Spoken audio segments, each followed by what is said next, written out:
Hello guys, welcome to my channel. आज मैं आपको अपनी इस वीडियो में बताऊंगी what is C sharp. C sharp होता क्या है। सी शार्प को कुछ लोग सी हैश भी बोलते हैं, बट इसको हम सी शार्प ही प्रोनाउंस्ड करते हैं। यह एक ऑब्जेक्ट ओरिएंटेड प्रोग्रामिंग लैंग्वेज होता है जो माइक्रोसॉफ्ट ने प्रोवाइड किया है और इसे हम .NET फ्रेमवर्क पे रन करते हैं। With the help of C programming language we can develop different types of secured and robust application. यानी सी शार्प के हेल्प से हम बहुत ही तरह के एप्लीकेशन को डेवलप करते हैं। इस एप्लीकेशन का नाम मैं आगे में बताती हूँ। देयर आर सम रीजन जिसके कारण सी शार्प का यूज़ वर्ल्डली रेंज में होता है। It is a modern general purpose programming language. It is object oriented. It is component oriented. It is easy to learn and it is structured language. It produce efficient program and it is a part of .NET framework. There are some strong features of C Sharp: Boolean conditions, standard library, automatic garbage collection, assembly versioning, properties and events, delegates and event management, easy to use generics, indexers, link and lambda expression, integration with Windows. जैसे कि मैंने पहले बताया कि C sharp programming का use widely इसलिए होता है क्योंकि with the help of C sharp we can develop different types of secured and robust application. वो एप्लीकेशन कौन कौन से हैं? तो window application, distributed application, web service applications and database applications. अब हम बात करते हैं structure of C sharp program. जब सी शार्प में हम प्रोग्रामिंग करते हैं तो उस प्रोग्राम का स्ट्रक्चर कैसा होता है, इसके लिए कुछ की पॉइंट्स हैं, उसे हम देखते हैं। A C sharp program consist of following parts. जब सी शार्प प्रोग्राम हम लिखते हैं तो उसके कुछ पार्ट बाय पार्ट डिवाइड होते हैं। Name space declaration, a class methods, class attributes, a main method, statement and expressions and comment. अब इस सारे पार्ट को हम एक एक करके जानते हैं कि होता क्या है। फर्स्ट हम बात करते हैं what is name space declaration. Name space is a collection of class. जैसे कि हम जो आगे एग्जांपल लिए हैं सी शार्प प्रोग्रामिंग का, उसमें फर्स्ट प्रोग्राम एप्लीकेशन नाम का नेम स्पेस है जो फर्स्ट प्रोग्राम नेम के क्लास को कंटेन करके रखा हुआ है। What is class? Class is a keyword which is use to define class. Class एक ऐसा कीवर्ड होता है जिसका यूज़ हम क्लास को डिफाइन करने में करते हैं। What is class methods? It is a group of statement that together perform a task. Every C sharp program has at least one class with method name. हमारे सी शार्प प्रोग्राम में at least one main method तो होता ही है। अब हम बात करते हैं what is class attributes. Attributes provide a powerful method of associating metadata or declarative information with code assemblies, types, methods, properties. And now we are talking about what is main method. It is the entry point for any C Sharp program. main method किसी भी C Sharp programme का entry point होता है। जब भी हम किसी programme में मेन मेथड डिक्लेयर करते हैं और उस प्रोग्राम को हम रन कराते हैं तो फर्स्टली हमारा मेन मेथड इन्वोक्ड होता है, ठीक है। उसके बाद हमारा कोई और मेथड कॉल होता है। What is statement and expression? The main method specify its behavior with the statement console.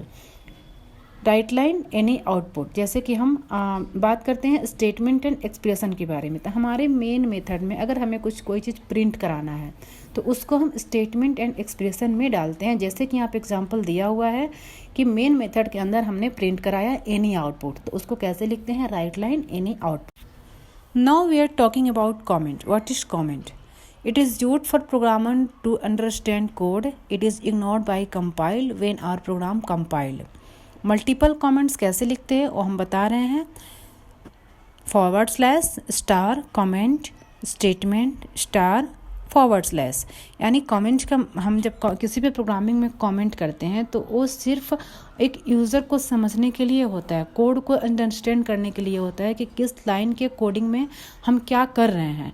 ये हमारे कंपाइलर द्वारा ये पार्ट हमारा कंपाइल नहीं होता है। जैसे मानिए कि मैंने प्रोग्रामिंग किया है और मेरे अपने प्रोग्राम में आपको शेयर करती हूँ, तो आपको पता लगना चाहिए कि मैंने कौन से लाइन में क्या किया है। इसके लिए हम कमेंट देते हैं। कमेंट हमारा कंपाइलर द्वारा एग्जीक्यूट नहीं होता है, इनवोक नहीं होता है, वो सिर्फ हमारे समझने के लिए होता है। अब हम एग्जाम्पल दिए हैं एक C# प्रोग्रामिंग का। एक सिंपल सा एग्जाम्पल है, using system name space first programme application. यहाँ फर्स्ट प्रोग्राम एप्लीकेशन नेम नाम के हम नेम स्पेस डिफाइन किए हैं और फर्स्ट प्रोग्राम के नेम से हम क्लास डिफाइन किए हैं। क्लास के अंदर हम मेन फंक्शन को यहाँ पे डिफाइन किए हैं, स्टैटिक वाइड मेन फंक्शन।